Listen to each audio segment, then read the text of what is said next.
Hi everybody, this is the second day of the lesson on section 2.6 related rates in calculus, and we're going to start with question number 8. I know it's numbered differently, but this is number 8 from your 2.6 notes. It says the area of a rectangle remains 24 square feet, but the dimensions are changing. So the area is fixed at 24 square feet, but the length and the width of this rectangle are changing. So the length is shrinking by half a foot per second, and we want to find the rate at which the width is growing when the rectangle is 4 feet long. So a few things that we know. We know in a rectangle that area is equal to length times width. So we have a formula to work with. We also know that this area is fixed at 24 square feet, so that's not changing. However, we're told that the length is shrinking by half a foot per second. So that would be dl dt, the rate of change of the length with respect to time. Since it's shrinking, the dl, the change in it, is negative because it's getting shorter. So it should be negative 1/2 foot per second for dl dt. What we're being asked to find is the rate at which the width is growing. So we're being asked to find dw dt, and we're being asked to find it at the moment in time when the length is equal to 4 feet.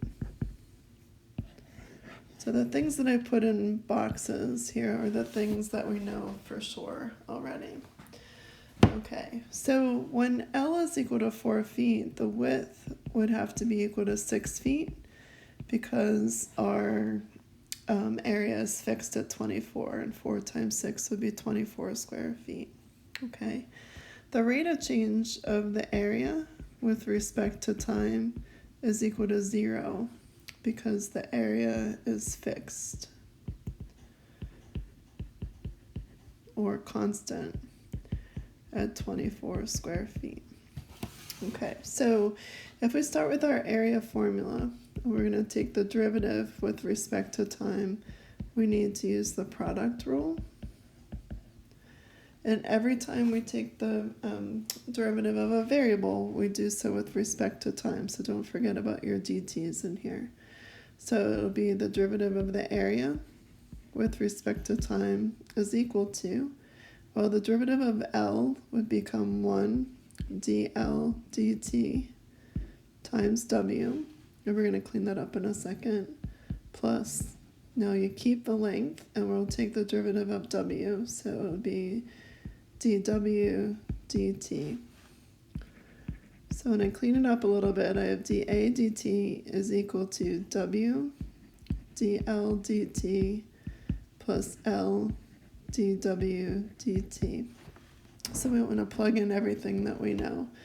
Again, the rate of change in the area is 0 because it's fixed. The area is not changing. The width is 6 feet.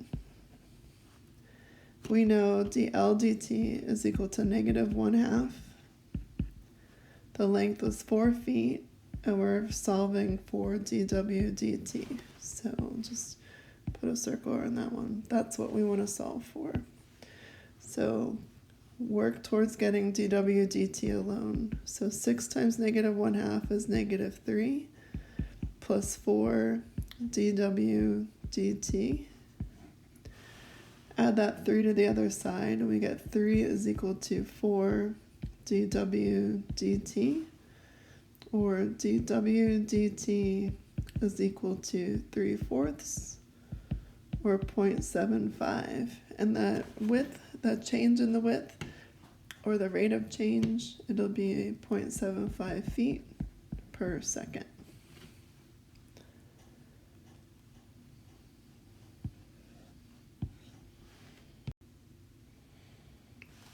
And our second problem for today, number 9, it says a boat is being pulled towards a dock by means of a winch 9 feet above the deck of the boat.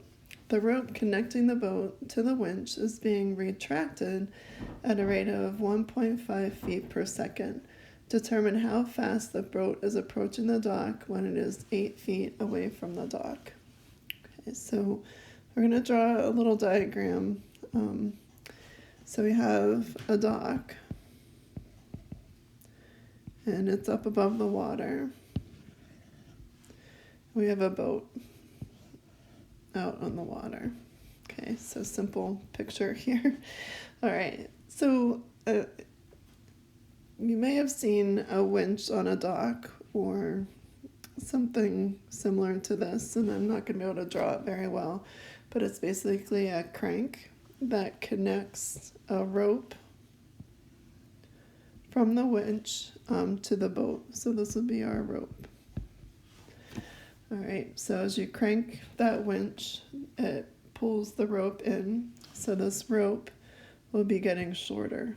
So in there it says a boat is being pulled toward the dock by a means of a winch 9 feet above the deck of the boat. So if we make this into a little right triangle right here, this distance right here would be 9. This would be the distance to the boat from the dock. We're going to call that X. And it says the rope connecting the boat to the winch is being retracted at a rate of 1.5 feet per second. So retracted means that the rope's getting shorter. So dr dt, the rate of change of the length of the rope with respect to time, is negative 1.5 feet per second. Okay, what we have here is a Pythagorean problem. Okay, so in this little right triangle, it would be x squared plus 9 squared is equal to the rope squared. Okay, so this is r. And again, dr dt is negative because the rope's getting shorter. Okay. It says determine how fast the boat is approaching the dock. So as the rope is being pulled in, the boat is going to go towards the dock. So we're actually being asked to find dx dt. And we're being asked to find dx dt at that precise moment in time when x is equal to 8. Okay, so just keep in mind here that you need to first take the derivative before you plug anything in there. Okay, so if I go to take the derivative now, I'd have 2x dx dt plus 0, because the derivative of a constant is 0, and that's equal to 2r dr dt. Okay, what we're trying to solve for is dx dt. Okay, so I'm going to circle in green the things that we know. We know what x is. Okay, we know what dr dt is. That's up here. All right, and I'll circle in red one piece that we don't know, that we need to know in order to find dx dt. We need to know what r is at this precise moment in time. So we're going to come back to our Pythagorean theorem problem that we have set up. We're going to actually plug in 8 for x. So we have 8 squared plus 9 squared equals r squared. And we're going to use this to solve for r at this moment in time. So it'll be 64 plus 81 equals r squared. 64 plus 81 is equal to 145. So r will be equal to the square root of 145. And you can just keep it as the square root of 145. You don't have to do anything else with it because we're going to use the calculator. Okay, so plug in everything you know. So we know the x value is 8. Okay, we're being asked to find dx dt. We now know what r is. It's the square root of 145. And we know dr dt is negative 1.5. Okay, I would clean this up a little bit. We're going to have 16 dx dt is equal to, on that side, if we just take that 2 times that negative 1.5 would be -3 square root of 145. And then we're going to take and divide both sides by 16. So dx dt is equal to -3 square root of 145 divided by 16. So dx dt will be approximately equal to -2.2578, and it's a distance, so it's got to be in feet, and the time unit of measure is in seconds. So -2.2578 feet per second. So on to number 10, and you see that I've written a note that we're going to use trig on this one because it involves an angle. It says a rocket launch is being filmed from the ground level at a distance of 3,000 feet from the launch pad. The rocket is rising at a rate of 880 feet per second when it is 4,000 feet up. How fast must the camera angle of elevation change at that instant to keep the rocket in sight? So here's a picture. So if we imagine that this is our rocket right here.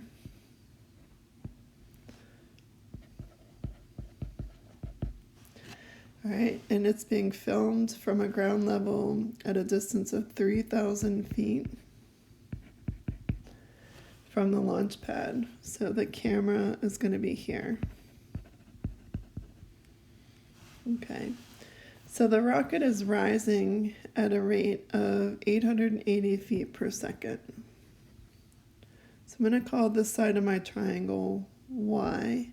So that means that this rate dy dt is the rate of change of y with respect to t. So 880 feet per second. And we're looking at it at a moment in time when the rocket is 4,000 feet up. So the length of y would be 4,000 feet up. It says, how fast must the camera angle of elevation change? So this camera angle of elevation is what's changing, and that's going to be this angle theta right here. So we want to find d theta dt. Okay, so that's what we're being asked to find. Okay, so a few other things in here. We're going to say that this side of our triangle, that 3,000 feet, is going to be x. And we're going to find our hypotenuse. And this is just a multiple of a 3, 4, 5 right triangle. So since it's 3,000 feet, 4,000 feet, the hypotenuse is going to be 5,000 feet. And I'll explain why we need that as we come to it. Okay, so we're going to find this rate of change of that angle. If you set up your equation using tangent of theta, the tangent of theta is equal to y divided by x. All right, so tangent of theta would be equal to y over 3,000. And I can put the 3,000 into this equation because it's a constant. Okay, so that 3,000 is not changing, so it's okay to put it into your equation before you take the derivative. In fact, we need to put it in there. Okay, so what I would do is solve this equation for y by multiplying by 3,000 on both sides. So you get y is equal to 3,000 tangent theta. Okay, we're going to take the derivative of this equation. So derivative of 3,000 tangent theta will give us 3,000. Derivative of tangent theta goes to secant squared theta. And then it would be d theta dt, because we're taking the derivative of theta with respect to time, because you would be using the chain rule for that derivative right here. So the derivative of tangent goes to secant squared theta. Derivative of theta becomes 1 d theta dt. All right, on the right-hand side, you want to take the derivative of y with respect to t. So you end up with a dy dt in there. All right, we know that 3,000 is going to stay in there. We're going to have to figure out the secant of theta and square it. We're solving for d theta dt, so this is going to stay in there. And we know dy dt is 800 because that was given to us in the problem. Okay, so back to secant for a second. Secant of theta, if you look at your triangle, secant is equal to the reciprocal of cosine, or 1 over cosine theta. So if I can find cosine of theta, which I can, adjacent over hypotenuse, that's where we're using that hypotenuse. All right, then we're going to say that the secant is equal to 5,000 over 3,000, or 5/3. So we're going to take and plug that in for our secant, and we're going to square it, and we're going to keep solving from there. So it's 3,000 times 25 over 9 d theta dt equals 800. Okay, so you could do it a couple different ways. I tried to keep it as exact as possible. So I did 3,000 times 25 and got 75,000 over 9 d theta dt equals 800. And then d theta dt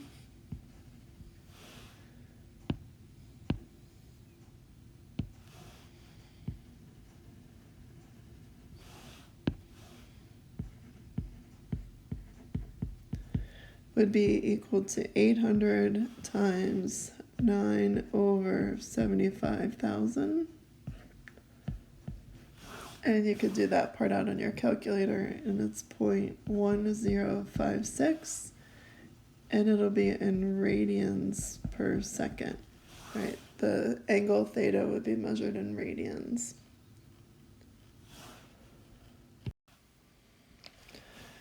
Okay, our last question, and this is number 11 in your packet. It says, suppose liquid is pouring through a cone-shaped filter that has a radius of 4 inches and a height of 16 inches.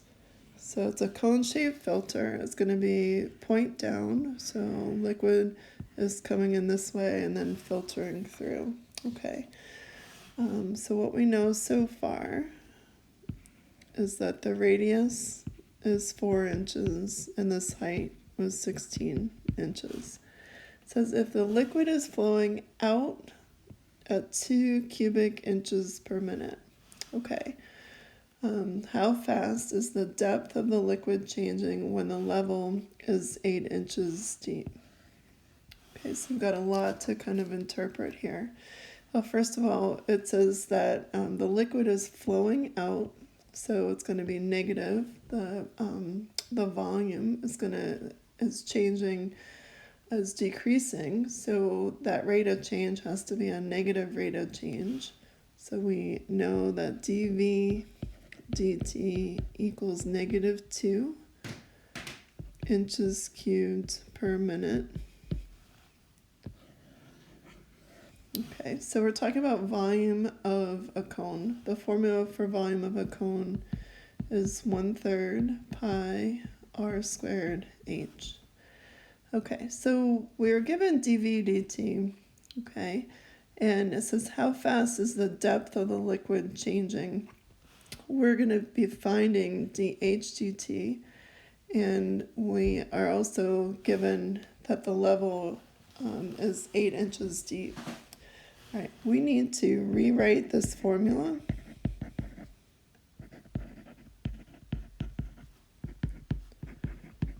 in terms of h only, because we don't know dr dt, and we really won't be able to find it with what we have. Okay, so we don't know the radius when h equals 8. Okay. All right. So here we go. What we have to use for this one are similar triangles. Okay, so we're being asked to find dh dt, okay, when h is equal to 8 inches. Okay, so we're looking at this moment in time when the liquid is at that particular height. So the height and the radius are going to be proportional to each other. Okay, so we have similar triangles.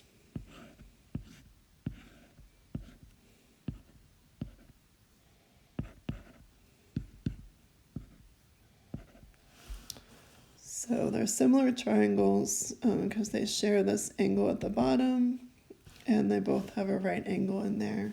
So you can set up a proportion. The height of the cone compared to the radius would be equal to 16 over 4.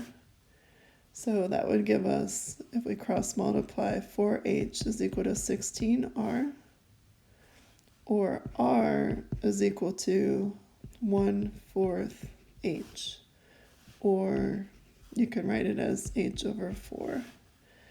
Okay, so we're going to come back to our volume formula. So volume is equal to 1/3 pi r squared, and what you're going to do, 1/3 pi r squared times h, you're going to take out that radius squared, and you're going to replace it with h over 4 quantity squared. And we're going to simplify this before taking the derivative. So this will be 1/3 pi times h squared over 16, because 4 squared is 16, times another h. This is going to give us h to the third. The 16 and the 3 are going to multiply to give us 1 over 48 times pi times h cubed. Okay, now we're finally ready to take the derivative and then plug in what we know and then solve for dh dt. Okay, so this is the ultimate goal.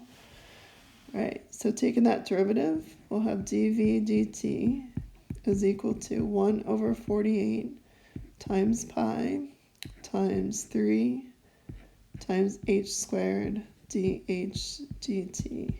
Okay, so this is what we're solving for. So we're going to plug in everything that we know. We know dv dt is equal to -2. So -2 equals 1 over 48 times pi times 3 times 8 squared dh dt. Because we were given that we're finding dh dt when h is equal to 8. Okay, so we're going to simplify and solve for dh dt. So on that right-hand side, I would just try to reduce this. The 3 times 1 over 48 would give us 1 over 16 times pi times 64.